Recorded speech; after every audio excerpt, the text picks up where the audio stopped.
안녕하세요. 우리 동네 치과 지취의 전승환 원장입니다. 네, 원장님 오늘은 어떤 내용을 가지고 말씀해 주실 건가요? 6월 초 정도에 강남에 있는 모 치과가 이제 한 2개 정도가 이제 연이어서 이제 폐업을 했다는 소식이 있었어요. 뭐 치과가 운영을 하다가 이제 폐업을 할 수는 있죠. 근데 문제는 그 병원에서 치료를 진행하셨던, 치료가 채 마무리되지 않았던 다수의 환자분들이 계셨고, 심지어는 선납금 형태로 적지 않은 금액의 치료비를 완납을 했는데도 갑자기 하루아침에 병원이 문을 닫게 됨으로써 이제 치료를 채 마무리가 되지 않았던 다수의 환자분들이 계셔서 문제가 되는 거죠. 이제 뉴스에도 이제 나오기도 했고. 근데 이러한 일들이 사실은 이번이 처음은 아니에요. 이러한 일들이 왜 주기적으로 반복해서 일어나는지, 그리고 환자분들에게 피해를 보시지 않게끔 하려면은 어떠한 기준으로 이제 병원을 선택하는 게 좋을지에 대해서 한번 오늘 말씀을 드려볼까 해요. 50% 세일이다, 뭐 반값 할인이다 이렇게 무조건 싸게 해준다는 광고를 하는 치과들이 있는데 정말 다 믿으면 안 되는 거예요. 그러니까 사실은 이제 뭐 싸게 한다고 해서 무조건 뭐 안 좋다라고 매도를 할 수는 없어요. 근데 방금 말씀드린 문제가 되는 치과들은 기본적으로 공통점은 뭐냐면은 이제 싼 가격, 싼 진료 수가로 이제 환자분을 유치한다는 점이죠. 그리고 또 비교적 고가의 비보험 진료 과목, 특히 뭐 임플란트라든지 교정이라든지 이런 진료 과목들을 일반 다른 치과에 비해서 상대적으로 많이 저렴한 비용으로 환자분들에게 치료를 제공한다는 걸로 이제 광고를 하고 해서 환자분들을 모집을 해서 치료를 하는 그런 병원의 형태죠. 이런 병원들은 기본적으로 이제 박리담회의 형태로 운영이 되는 게 일반적이에요. 낮은 가격으로 환자분들에게 진료를 제공하는 대신에 많은 환자분들을 보는 거죠. 많은 환자분들을 봄으로써 이익을 발생시키는 그런 구조라고 볼 수 있는데, 사실은 우리가 물건을 살 때 최저가를 검색을 해가지고 물건을 구매를 하게 되죠.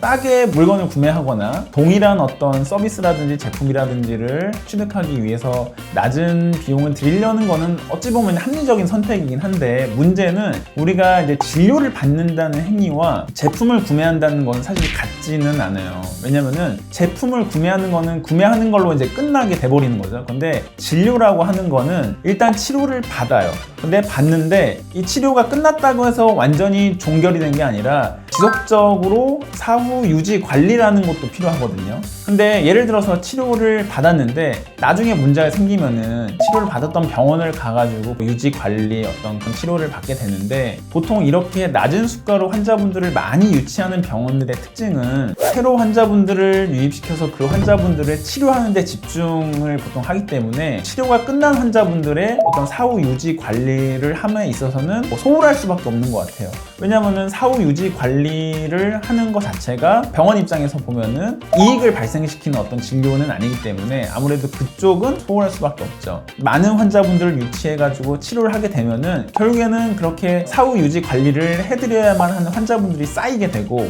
그런 환자분들이 많아지게 되면은 병원의 어떤 경영상의 부담으로 돌아오기 마련이란 말이에요. 이번에 폐업했던 그런 병원도 제가 듣기로는 새로 어떤 인수한 원장님께서 기존의 원장님이 치료하신 환자분들을 케어해드릴 수 없는 병원상의 경영상의 어려움 때문에 폐업을 했던 걸로 알고 있어요. 그래서 낮은 수가로 환자분들을 모집을 해가지고 치료하는 병원은 현실적으로 좀 오래도록 유지가 되기 힘들 수밖에 없을 것 같아요. 그래서 이러한 이유로 아무래도 낮은 수가로 환자분들을 모집하는 그런 병원들은 환자분들 입장에서는 지양하는 게 좋겠죠. 비용이 싼 대신 이제 선납금을 내야 된다고 하는데 선납금을 내는 게 보통 정상적인 예를 들어서 전체적인 치료 계획이 정해져 있고 그 치료 계획에 대한 뭐 치료비를 먼저 내주실 수도 있어요. 근데 정상적으로 운영되는 병원, 그리고 또 폐업의 가능성이 없다면은 사실 그게 크게 문제가 되진 않을 건데, 저는 이렇게 선납금의 형태로 미리 모든 비용을 다 지불하는 거는 적절하지 않은 것 같아요. 그래서 치료 과정이 진행됨에 따라서 치료가 될 때까지 완납을 하시는 그런 방법으로 진료비를 납부하시는 게 보다 합리적인 방법이 아닐까 그렇게 생각을 합니다. 이런 덤핑 치과들 때문에 기존에 정직하게 운영하시는 원장님들이 좀 피해보고 그러시죠. 아무래도 그렇죠. 이러한 사건들로 인해서 치과계에 대한 불신이 쌓이는 것도 문제고, 평상시에 그 그러한 싼 수가로 환자분들을 진료하는 병원으로 인해서 정상적인 수용을 받고서는 진료를 하는 병원들이 환자분들 입장에서는 저쪽은 이렇게 좀 저렴하게 진료를 해주는데 여기는 왜 이렇게 비싸냐, 이렇게 오해를 하실 수가 있단 말이에요. 그런 병원 입장에서는 상대적으로 좀 억울할 수밖에 없겠죠. 왜냐면은 싼 수가로 환자분들을 진료하는 병원들은 그만한 또 나름의 단점과 어떤 뭐 갑작스럽게 폐업이 된다는 이런 일들의 가능성도 존재를 하는데, 정상적인 수가를 받고 환자분들에게 최선을 다해서 완벽하게 진료도 마무리하고 사후 관리도 해드리는 그런 병원들 입장에서는 아무래도 환자분들의 그런 오해를 받게 되면은 이제 억울할 수밖에 없죠.